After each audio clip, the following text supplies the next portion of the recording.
Rachel Maddow went to Dick Cheney's funeral yesterday. We can do this, people. It's Thanksgiving. Do yourself a favor, get over yourself, and go have it with your family. Rachel Maddow went to Dick Cheney's funeral yesterday. We can do this, people. It's Thanksgiving. Do yourself a favor.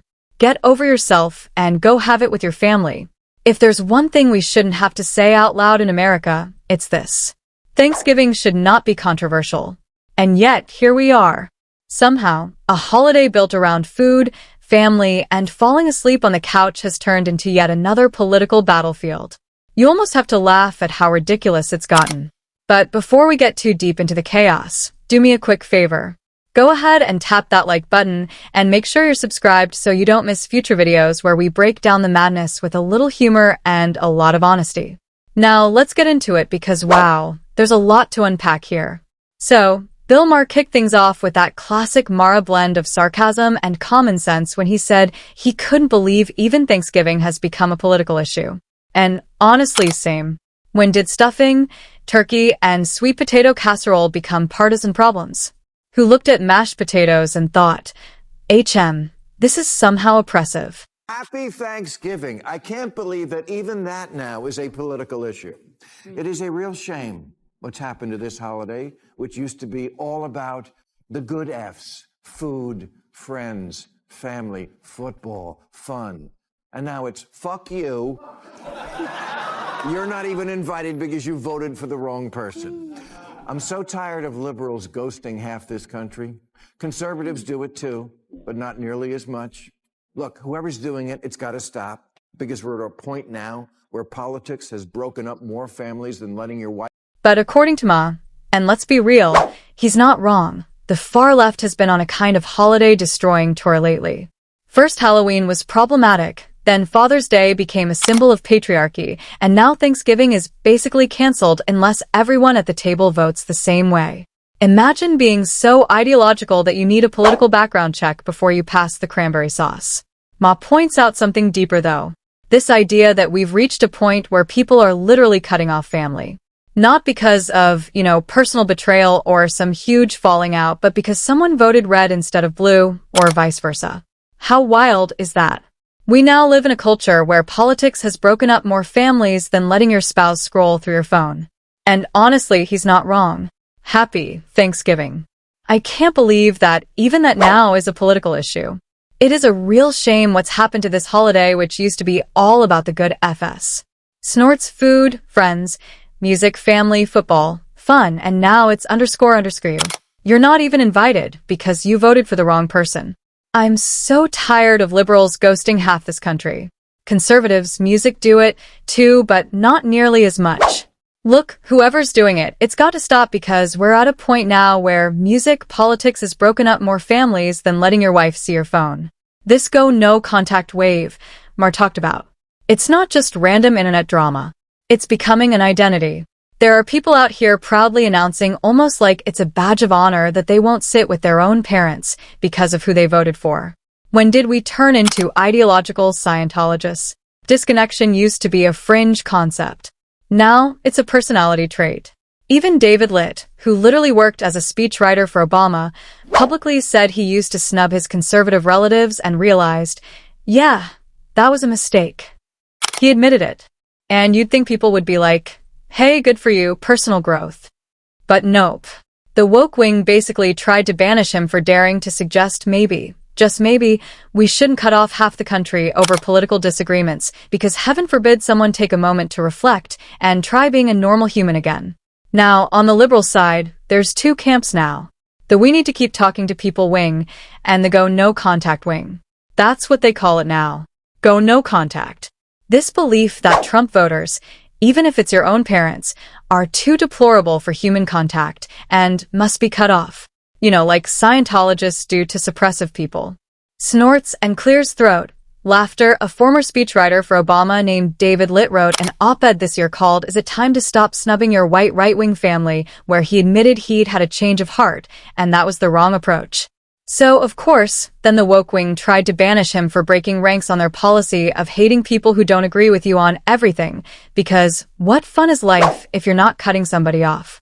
Then there's Malim Cerny, Jimmy Kimmel's wife and head writer, who talked about losing relationships with relatives because she emailed them 10 reasons not to vote for Trump and they didn't listen.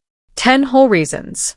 But as Maher said, even if you had 100 reasons and ultimatum isn't persuasion, it's pressure. And pressure doesn't make people rethink their politics. It makes them rethink you. That line hit hard. Molly MCN, Jimmy Kimmel's wife and head writer, went public on this topic recently. So, music, I feel it's fair to comment respectfully in public. She says she's lost relationships with relatives, music, because she wrote them an email before the election with 10 reasons why they shouldn't vote for Trump, and some still didn't obey. Music, so, laughter, 10 reasons. I can think of 100. Laughter, but I would never present it to someone as an ultimatum. Ultimatums don't make music people rethink their politics. They make them rethink you. Because it's so true. And that's where all this gets interesting.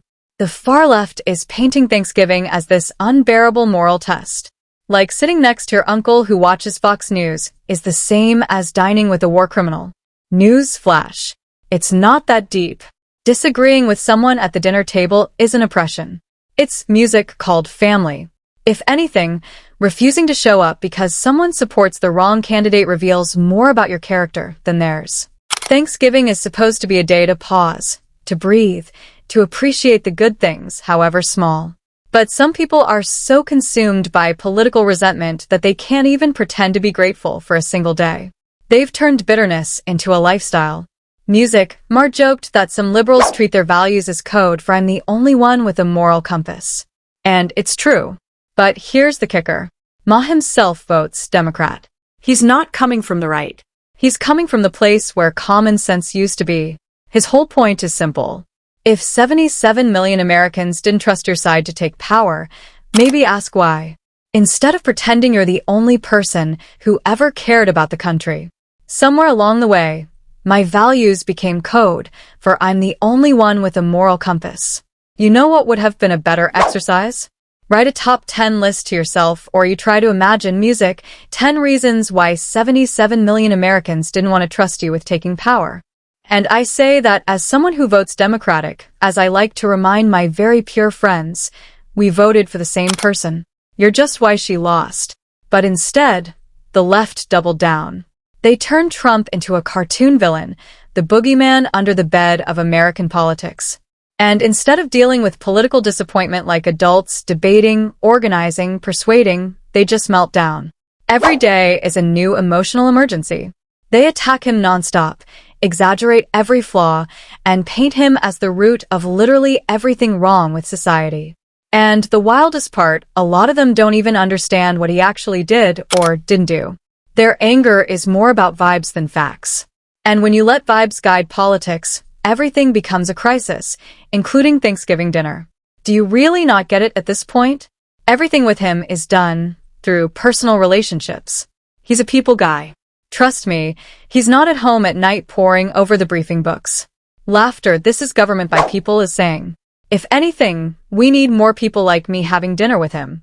You complain he's surrounded by esquissers, but your strategy is to make sure no one but esquissers are around him. You are not serious music people.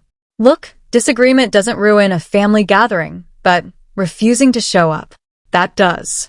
Mature people can sit in the same room with other grown adults who have different opinions without needing emotional life support. You can debate, you can clash a little, then you can pass the gravy like normal people. Not everything has to be a moral war. Rachel Maddow went to Dick Cheney's funeral yesterday. We can do this, people. It's Thanksgiving. Do yourself a favor. Get over yourself and go have it with your family. And then we get to the bigger theme. This idea that the far left has developed a real hostility toward free speech. You've seen it. The moment you say something even slightly outside the approved narrative, they don't just argue with you. They try to destroy you. The goal isn't conversation. It's punishment. It's fear. Agree with us. Or else. Suddenly, people are digging up tweets from a decade ago, emailing HR departments, pushing for firings, blacklisting, cancellations, whatever it takes to eliminate the heretic. And if that fails, they go after your spouse, your friends, your social life. It's not disagreement anymore. It's ideological warfare. And that's where Ma brings up the UK. Because right now, Britain is giving us a preview of the nightmare version of this mindset.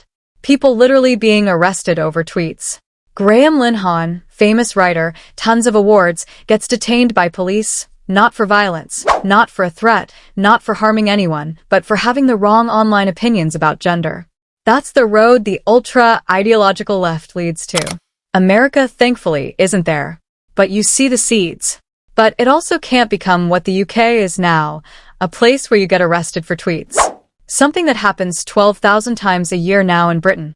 Last week, the Irish sitcom writer Graham Linehan, who's won an Emmy and 5 BAFTA awards, got off a plane at Heathrow and got arrested by 5 British cops. Not because he was selling drones to the Houthis, just because he's a crank who spends way too much time online ranting about gender ideology, which is an odd obsession for a comedian from across the pond.